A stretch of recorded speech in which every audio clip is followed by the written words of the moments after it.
Okay, Optimus. There he goes. All right. Welcome to the Cosmic Fury podcast. I'm one, and on the other line we have Mr. Fias. Hello. Hey, what's up, boss?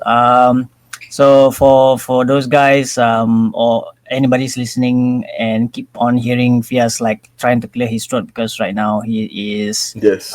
catching up a little bit. I wouldn't say a virus. He probably caught something back in the office early on.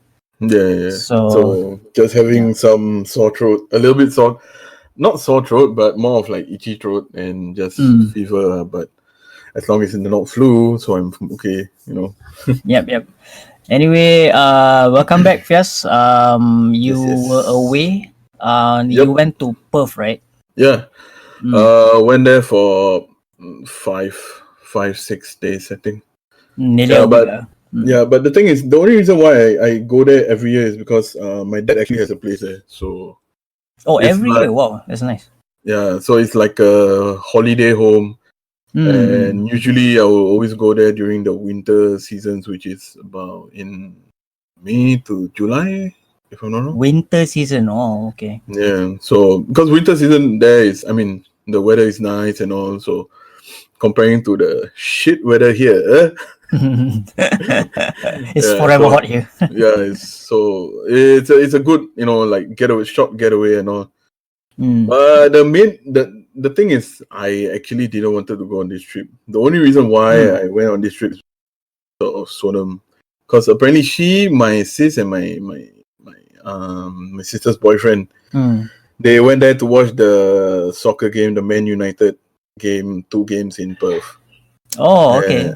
So I'm an Arsenal fan, so I really don't give a shit about Man United. So, but the thing is, something stupid that happened. I was forced to go for the second game. Okay. Because I got emotionally blackmailed by my sis and Sonam. What's going on here? They were like, "Oh, so poor thing," looking at my sister's boyfriend and all. So I'm like, okay. So I went there with my sister's boyfriend's brother, who's a Chelsea fan. What? Okay. And we went. So when we got there, we were like telling ourselves, like, okay, you know what? We're just gonna go to our seat, watch the game, and get the hell out of there after that. But the whole thing changed. We got there, and he said, "Oh, come to the pub. That is near. That's just opposite the stadium." Went there, and it was just sea of Man United fan.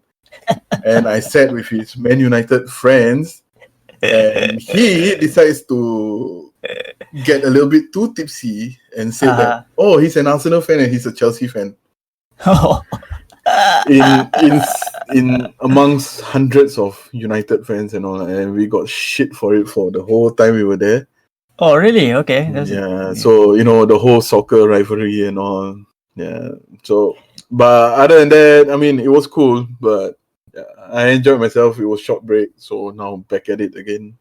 Yeah, the thing that got me from what you just said earlier on is the emotional blackmail. That one. Yeah. Oh my god. That's the thing about families. They love doing emotional blackmail. So it's like, so poor thing, I'm like, they probably might listen to this later on, right? You know that, right? I honestly don't care because they know how I feel about the whole thing as well. So there was a good break. Now back at it lah. So at least you guys went there, then came back home safely. I think that's the most important thing. Yep. So all right. So moving on. In this podcast, we got some stuff we already planned to talk about. And one of the stuff that me and Fias have been noting down since a few hours ago is Brightburn. Yep. So Brightburn released back in June 2019, right? Around mid-June, I think. Yeah. Mid-June. So, what was the first glimpse of you getting like the news about Brightburn? Was it a trailer? Was it somebody said something? Actually, the funny thing is, it was during that incident with James Gunn. Remember they said that he wanted to remove him from Guardians of the Galaxy 3. Yep. And they were saying that, they're not going to bring him to the director chair and all. So I was like, shit. So I Googled James Gunn, and I found out that Brightburn. I'm like, then that's where, I started to read more about the movie and all. And I was like, interesting. But the James Gunn thing was like, I mean, it is something that he said like years ago, right? It wasn't something like then people like start to dig up some of his like past like stuff that he said, like. So I mean, people but the thing is, like you said, it's a long time ago. Hell, both of us probably long time ago said a bunch of shit that is probably like offensive nowadays. I don't know. So the thing is, I mean, he came out and said that it was a long time ago. It wasn't how he isn't how he is now, or it wasn't how he is then. It was just a joke and all. So I'm like, just take it with a pinch of salt, chill. Yeah, like I mean, probably he said what he said, and then he probably like didn't mean it anyway. But people, exactly. So like you found out Brightburn in that way. Yep. So I think I saw somebody post something on Facebook. I think in one of those comic groups. So it was like the so-called the what if scenario if Superman was turned into the dark side, so to speak. What if? Yeah, it's a big what if. I mean, then again, it's an idea which is actually not new to DC Comics. Like like the Injustice games. Like that's literally Superman going on to the other side like 100%. Yeah. So due to like unfavorable circumstance where he accidentally killed his wife and unborn child, of course he killed Joker. Savagely did a uppercut and he died. Like when I saw that scene, I was like, whoa, okay, that's quite something. So for Brightburn, it is categorized under sci-fi horror. Would you? Yeah, sci-fi horror. That's true. Like, is it more sci-fi than horror, or is it vice versa for you? I think it's more horror than sci-fi, honestly. Like the for the sci-fi aspect, it's not much other than the spaceship. Yeah. Oh, by the way, we should do our normal thing. Spoilers. Oh, yeah. Okay. So this movie has been out for nearly coming to 2 months. I think. Yeah. 2 months. So whatever we say now is highly spoilers for people who hasn't watched. But then again, it's already past its embargo period. Yep. So yeah, spoiler alert for anybody who's listening right now. Yep. So right, for the horror aspect, okay, it's not a paranormal kind of a horror. Brightburn is more of like I kind of classify it as like more serial killer-ish. Like psychopath. Yeah, those like let's talk about the development of the character, like that Brandon Breyer, the kid who is like so-called the evil Superman. Like he didn't started out that way. If I try to remember correctly, he kind of like he was trying to like come into terms of his his like nature, and then he was put into like situations where people like kind of like bully him, this and that. Yep. So that kind of like developed him to lead on a very dark path, so to speak. Yeah, that's true. Yeah. So like what else? Like initially, did you like see any signs of Brandon Breyer like giving signals that he's a psychopath? Like, is he a psychopath or is he a sociopath? I think he's more of a psychopath. Like he was like experimenting on the idea of like how the human organs look like, which was kind of like whoa. Yeah, exactly. But the thing is, I don't know. For Brandon Byers, usually when it comes to serial killers kind of movie or psychopath and whatnot, there will always be that battle within them, between the good and evil. Like, I should have been doing this, or or this is how I am kind of thing. The battle that happens. Mm-hmm. For Brendan Byer, it didn't happen. If you look at it, Mm. it was just like him. He's like, oh, which scene was it? I think was it the I can't remember which scene was it. Then he suddenly is like, I need to do this. I need to try this. Or like he doesn't have that.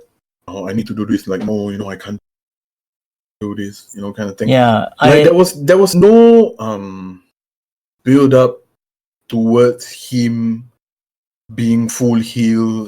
Going around killing people. I think he kind of. They develop his character from like 0 to 100 really fast. So we don't really connect with the character much. Mm-hmm. I remember the scene where the lawnmower where just before he kind of like threw it off into the air. Yeah. Like the idea, that scene, because he showed little emotion, but what I saw and how I look at it is like they were toying around with the idea of like the curiosity of like Brendan Byer, like, what if I put my hand? I want to see, like, he's testing his mortality, like like sometimes we have this like idea or curiosity, like where like we try to see if anything bleeds, that kind of thing. Like they toy with the idea. Like sometimes I don't know. I'm not a like doctor or anything, but sometimes the pattern of like psychopath, right? They have this certain trait, like they just want to see how a certain something reacts, just to see what happens. And that scene itself, it's like when I saw, like, whoa, this kid, even though obviously he's not a normal kid, but I mean, even if he's a normal person showing that traits, it's something you wouldn't want to be with in a very dark corner. Exactly. So in the sense, I kind of I agree. Like I guess the writers and directors didn't want to have that struggle, but more of like they telling you like, what, he's bad. What, he wants to do this. What, he wants to do that. Like they give him the power to do anything he wants. Kind of thing. Yeah. Like there's like no brainer to figure out who's the bad guy. They just tell you this is the bad guy. Just wait for it. So so that whole entire concept. Are you like, what do you feel about it? Are you like would have appreciate if they actually develop more, or was it like just nice for you? Or I think like I said, every movie that we watch or every character that we see, we always want to have, I mean, a slight development in the character and whatsoever. So with this Brendan Byer character, I'll be really honest, he has a resting bitch face. Yeah, he does. I agree. He really has a resting bitch face. So you don't really, don't really know what he's thinking or what he's doing, kind of thing. Especially when he just killed off somebody, and his reaction is like, he gives that smirk. Then you'll be like, what the hell? No, it's okay. No, nothing happened. Everything. Especially when he just killed his uncle. Oh yeah. And the guy has his like jaws hanging by his face. Talking about jaws hanging. One thing I like about this movie, the kill scenes are actually impressive, huh? They look quite practical effect, quite real, right? So it makes it's really cringe type of killing scene, like the jaw breaking, the glass coming out of the eyes, and oh my god, you reminded me of the restaurant scene. The restaurant scene, exactly. The glass shot that went into the lady's eyes. Went into the eyes, still okay, but then when she started to like look around, when you can hear the I was like, oh my god, that is painful, oh my god. Exactly. That aspect of the movie, I got to give it. It was good. Yeah, I agree with you. I definitely love the so-called the horror effects on it. It's not a jump scare. I mean, the movie doesn't really have jump scare. No, it doesn't have a jump scare. But Okay, okay. This one I'll ask you. Do you think Remember at the starting of the movie, like the starting scene already? They're showing Elizabeth Bank, the mom and the dad. I can't remember what his character name. David Denman. Yeah, David Damon. Yeah. Yes. They're showing them that there's a spaceship that crashed, and after that it's like a cutscene to the future, kind of thing. Okay, my question is, do you think that it would be a better idea for them to remove that spaceship crash scene and build up the character in a way that halfway through they reveal that this kid is actually alien, he's not from the Earth? Or do you feel that like, okay, it's okay that they put that scene in the start? I guess it would have been better if they so-called like revealed later lah, like where this psychopath came from. And I guess it would be a better plot twist. But then again, because they already like promo the posters where the boy was like wearing a cape and this and that, so it's kind of a bit hard to so-called reveal that so-called scene a bit later in the movie. Like I mean, they already promote like him like shooting laser beams and all that, right? So it's a bit difficult to so-called surprise the audience. People already kind of like know where this boy comes from. But so I mean it's still okay lah when that starting scene how the boy arrived to the planet lah. But then again, if they were to like market it or promo it in a different way, I guess it could have worked. But I think it's already too late lah to the way they put it. Yeah, that's one thing I feel. Like, I mean, when it comes to the marketing of the film, right? If I don't know, if it was me, I would have marketed in a way that, like how M. Night Shyamalan's signs was. Like, they keep showing the signs and all. They don't tell you what exactly it is. They give you the idea that it's alien, but might be something else, kind of thing. Yeah. Like that whole feel of it. And if they had like taken out the idea of he's shooting beam out from his eyes and all, and focus on the fact that these symbols keep appearing and this kid is something like building the symbol and the kid during the promotion time and do the review at the end, I think it would have a better people will actually accept the movie even more. Because now if you go online to look for ratings for the movie and all, it's par average. It's not even like good or it's not even bad, it's just average, kind of thing. But the potential of this film is actually, I mean, that's if you really look at it, the potential is actually really good. Yeah, it could have like it could have been done differently, but the way they started out in the beginning, they definitely were going for the what if evil Superman kind of idea. So from there, I mean that's their decision, like how they want to like go with it lah. But I guess like if they kind of like sat down and think about how they want to approach it before they release anything. But I mean, I guess okay lah. Like I know the ratings, especially on Rotten Tomatoes, quite mediocre. Like was it 60 something? 65. So I guess it's not that bad. I mean, the movie, it could have been a lot worse. Yeah, it could have been. I mean, if you're talking about marketing, don't get me started on the Predator, like the poster boy dying, all that. So that's see, if a movie is that bad, we always keep coming back to it as a reference, right? So so Brightburn is not that bad by miles comparing to other stuff, right? It's not that bad. Like it knows what it wants to be. That's one thing I give it. Like it wants to be what if horror movie, and I think it had a clear message. So only certain executions, how it went by is questionable. So yeah. But the thing is, one thing that I like about is actually Elizabeth Bank and David Denman's chemistry. Like I mean, throughout the whole movie, you can actually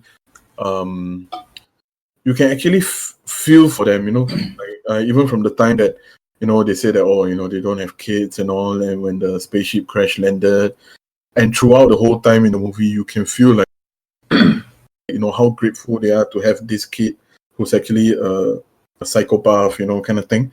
So actually, like, the parents in the movie, I actually connected with those two characters very well throughout the whole movie. I mean, even at the point that, when you actually feel frustrated with the mom, is like shit, he is a demon. Come on, just look, kind of thing. And she's still like, he's my son. I need to protect him. He's my son. Yeah, I mean, obviously they wrote it on purpose lah for her character. Yeah. But then again, I definitely am just as frustrated with you on, like, he is killing people. Yeah. like evidently, like, people are dying, and she can still, like, I can find the light in you. Hey. And the thing is, they made it in the way that Brendan Bayer, the kid, doesn't have even a tinge of goodness in him for her to, like, there's something good. And that's the thing. That's the thing that even gets me even more like, lady, you need to get a grip. Your husband just died, and she inevitably caused her husband to die as well. So, and like, they tease a lot on, like, the power levels of Brendan Bayer. This kid, this kid is so goddamn powerful. You remember what he did to the sheriff? Yeah, I did. Yeah, right there at the doorstep, and he just turned into nothing but just like a bag of blood. Yeah. So this boy is so powerful. Like, he's like Superman when he's an adult. No? Superman when he was a kid wasn't like, he was still discovering his powers. But this boy, he's like, after being close to his spaceship for like a long period of time, he just like amped it up, and it's like super strong. And then for the mom, still trying to bargain with his boy. Oh my god, I cannot. Yeah. But one more thing that I actually like about the movie is the look of it. I mean, if you look at the movie itself, right, it looks like a 20-30 million budget. But when I went to Google, it's actually a 7 million budget. Oh, really? That's not a lot. Exactly. So that's why when I was watching the movie, I was like, wow, this one production value must be high. And then I went to check, I'm like, 7 million only. I was like, wow, not bad. 7 million? Something is more than that, sir. Yeah, exactly. So Swamp Thing should learn something from this. Holy smokes. 7 million. 7 million, yeah. That's the budget they had. I did not know that. Oh wow, nice. That's that's unfortunate. Like, I mean, if they were to venture more, maybe do some Netflix series, I think it'll be okay. I mean, they have the look of it also as well. Like, they can. You know what would be a crazy idea? What? I thought of this when I was watching the SDCC Marvel panel, and they introduced What If animated series. Yeah. Then I was thinking to myself, like, oh shit! Imagine if they did something like this, but base it on, like, series, and every maybe like 3 episodes, it's a whole different superhero that turn evil, or a evil superhero that turns good, kind of thing. You know what I mean? You know this. You just said something that came across my mind, like this sudden train of thought that I just had. For the What If series at Marvel, they actually have the material to do it. Meaning to say, Marvel has their own version of a Superman. He's called the Sentry. Yeah, Sentry. Yeah. There is a series of What If written in comics where the Sentry actually killed most of the heroes because his power levels is like equivalent to 10,000 exploding suns. That's how powerful like level he is. So basically, but the problem is, for Sentry, he has a split personality, and he's also a drug addict. So when the Sentry is being his persona is Robert Reynolds when he's not Transformer, but when he's okay, he's the Sentry. But when he's not okay, and he turns into this very psychopath, schizophrenic, bad person, he turns into the Void. The Void is like one of the most unstoppable beings out there in Marvel comics. So there is a what if story where they can actually do so-called a Superman kind of like a scenario turning bad. So the what if, but I don't know whether Marvel will do it because that story is very dark. Like people get torn off to pieces, like seeing like seeing bodies like rip apart, right? In Marvel is it's rare. It's awesome to see, but it's very rare lah. So I don't know whether Marvel. But I think if they do it, it'll be an amazing shock factor for like the Marvel fans. Oh, you would. I would definitely dig it, man. There's a lot of material out there Marvel can try, but I don't know whether Marvel will try, because I mean they still need to appease their high lords at Disney. So Yeah, exactly. I don't know whether they will do it, but I mean if they do, like, oh man, I'm gonna so watch the heck out of it. Sure. Yeah, exactly. Yeah. But I mean, when it comes to Brightburn, honestly speaking, like I'm not gonna be like the critics and like Rotten Tomatoes, like it's mediocre and all. I actually really enjoyed the movie. I don't mind seeing myself watching it again, like playing it during like a party or something, like kind of thing. It's a nice sci-fi horror popcorn kind of movie. It's like it's not something that makes you need to think so much on what's going to happen. Yeah, exactly. And the horror factor is there, especially the death scenes, the gore scenes. It's there, and it makes you feel a little bit cringy and a little bit uncomfortable because, like, those things can actually happen. That's like true. Especially like when changing light bulbs, it's a bit dangerous if you don't know what you're doing, especially when bulbs burst and shrapnels are actually let me just share a little bit. Last time I used to work at Golden Village, so there are procedures where we need to change the light bulb for the machine, the what you call that, the projector. So changing the bulb of the projector, it is always advised that when you change the bulb, you do not talk. The reason being is that if any moisture lands on the bulb, because due to the heat and the so-called chemical mixture, all that, the bulb will explode, and it's called the xenon bulb. So from what I know, last time at one of the Tiong Bahru, I think complex. So one of the projectionists was changing the bulb. So I don't know exactly what happened, but the bulb exploded, and he was partially deaf for about 6 months. So one side of his hearing was like gone lah. But after 6 months, I think he did recover bit by bit lah. But it was a very, very slow process. So when the lady had shrapnel, like bulb shrapnels went into her eye, I was like, I remember that Tiong Bahru incident. I was like, whoa. Oh shit. Yeah, that is pretty rough, man. That's no joke, man. Yeah, like being partially deaf for 6 months. Ugh. That's crazy, yeah. But lucky for the uncle, he made it okay lah. So, but yeah. So for Brightburn, what rating do you give for Brightburn for you? I give it. Before we go into rating, the last part of the movie, we see.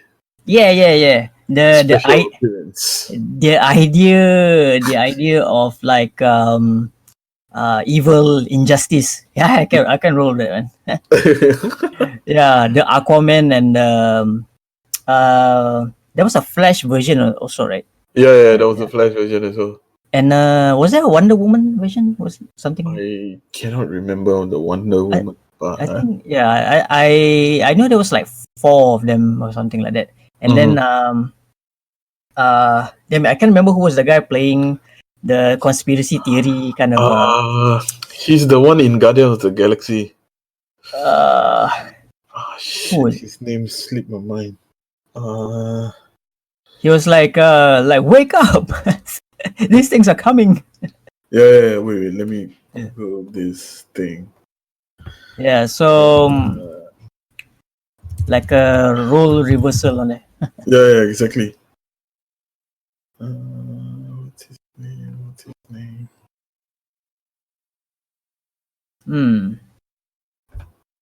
Shit. Google is your friend. Everybody, remember that. Yeah, Google is always your friend. Michael Rooker, All right. who was Yondu in Guardians of the Galaxy. Yeah, and The Walking Dead. For a short while, yeah. Yep. I think people kind of remember him as Yondu because I mean, Guardians of James Gunn built him up in a way that the audience actually loved the character Yondu, and when he was gone, yeah, he was quite the anti-hero. Yeah, he was for the Guardians, I guess. Yeah. Yep. And so, yeah. Anyway, before we move on with the so-called ratings we would probably give, I thought I put in a little bit of a trivia time for Brightburn. Okay. This is not the first time David Denman and Elizabeth Banks was in a movie together. They were in Power Rangers. Wait, I know she was. She was Rita Repulsa in Power Rangers. Who is David Denman then? You watched 13 Hours before, right? The Secret Soldiers of Benzagi, the one with he was one of the soldiers. Oh. Yeah, he was the guy who always liked to read books and give like poets poems, kind of like stuff. This one it's called Boone in that movie. Oh, okay. Yeah, because he looks more scruffier in the movie because of his very big size beard. So it's a bit hard to remember. But mostly, David Denman, he is in Drop Dead Diva. I think that TV series last time. Or that who? Liz Tyler's sister or something, right? Yeah, he was like the so-called the nice guy in that show. And anyway, for Elizabeth Banks, this is not her first time doing some like superhero kind of like a genre thing. Besides being in Power Rangers, she was also in the original Spider-Man movies with Tobey Maguire. All 3 movies. What was the character? Okay, in the current Spider-Man movie, the the Spider-Man best friend, the girl he was dating for that time being when they were overseas, the blonde girl, Betty Brant. In Elizabeth Banks was Betty Brant in all the 3 Spider-Man movies. The secretary to J. Jonah Jameson. J. Jonah Jameson, yeah. Just Googled it and I saw her image. Yep. So, what else? She was in Hunger Games, but I haven't. I'm sorry, I haven't watched Hunger Games yet. So, Hunger Games, I think I watched the first one, the second one, but not the third one. But she was like the game leader kind of thing. Yep. So so Elizabeth Banks is not new to the superhero genre, I suppose. Yep. And for both of them, they have been in a movie just opposite, like so-called characters. So for another trivia for later on, we will be talking about is that did you know that Billy from Stranger Things was also in Power Rangers? Billy. Yeah, Billy, the so-called bad guy turned good. Remember that? The he was the main lead, right? The Red Ranger. Yep, he is. Okay. No wonder he looks familiar. I'm like, because honestly speaking, I didn't watch Power Rangers, so Power Rangers deserve a rose from us. So, but anyway, it was a painful movie to watch. Yeah, exactly. So in Stranger Things, Billy, with his hairstyle and his mustache is quite hard to remember. Like, hey, where have I seen this guy? So, and but he killed his character, man. Like, he really did a very good job for SB. Yeah, that ending scene, thumbs up. Oh, the ending scene. Oh, okay, we shall talk about it later. Yeah. So, all right. The other one is the kid who played Brandon Breyer, Jackson Dunn. He was familiar. He was in Avengers Endgame. What the hell? He, the scene where Scott Lang was still trying to experiment going back into the past, and then he came out as a baby and an old man, all that. Right? Then there was a small boy version. Remember that? That's him. Oh. So Okay. like for that split second, like there was like him, then he went back, then a small boy, then he become old person, then there was a baby, right? So there's that Oh split shit. second, yeah. So Oh, that's crazy. Yeah. I wouldn't have noticed that, man. yeah, I mean because it's split second, and then he was like under a helmet to see his face. Yeah, exactly. Yeah, so yeah lah. I mean, resting beach face. How to remember much? So Oh man. But other than that, he hasn't done any not prominent. much. Not much. It's I think there's a few TV series, but I can't recall at this point of time. I remember seeing him in Glow, you know, that wrestling Netflix. Oh, is it Inglo? As Yeah. what? Some guy like Small. the pilot episode, like first he just small role, just like an extra kind of thing. Huh? Yeah. I remember Glow. Glow was funny, though. It was. Yeah. Alright. So for rating, I guess I'll out of 10, I give it a 6.5 lah. It's not great, nor is it that bad lah to me. I'll give it a 6.5 as well. So yeah, anybody who would like to watch Brightburn, I suppose by now it is circulating around the web, so you can check it out. All right. It's an entertaining movie. So if you want to watch it just for pure entertainment, then yes, please do. Yeah, don't expect it to be like a. It's not even at a DC level. That's all. Yeah. So that's about it for Brightburn. And next up, we will go on to the next topic.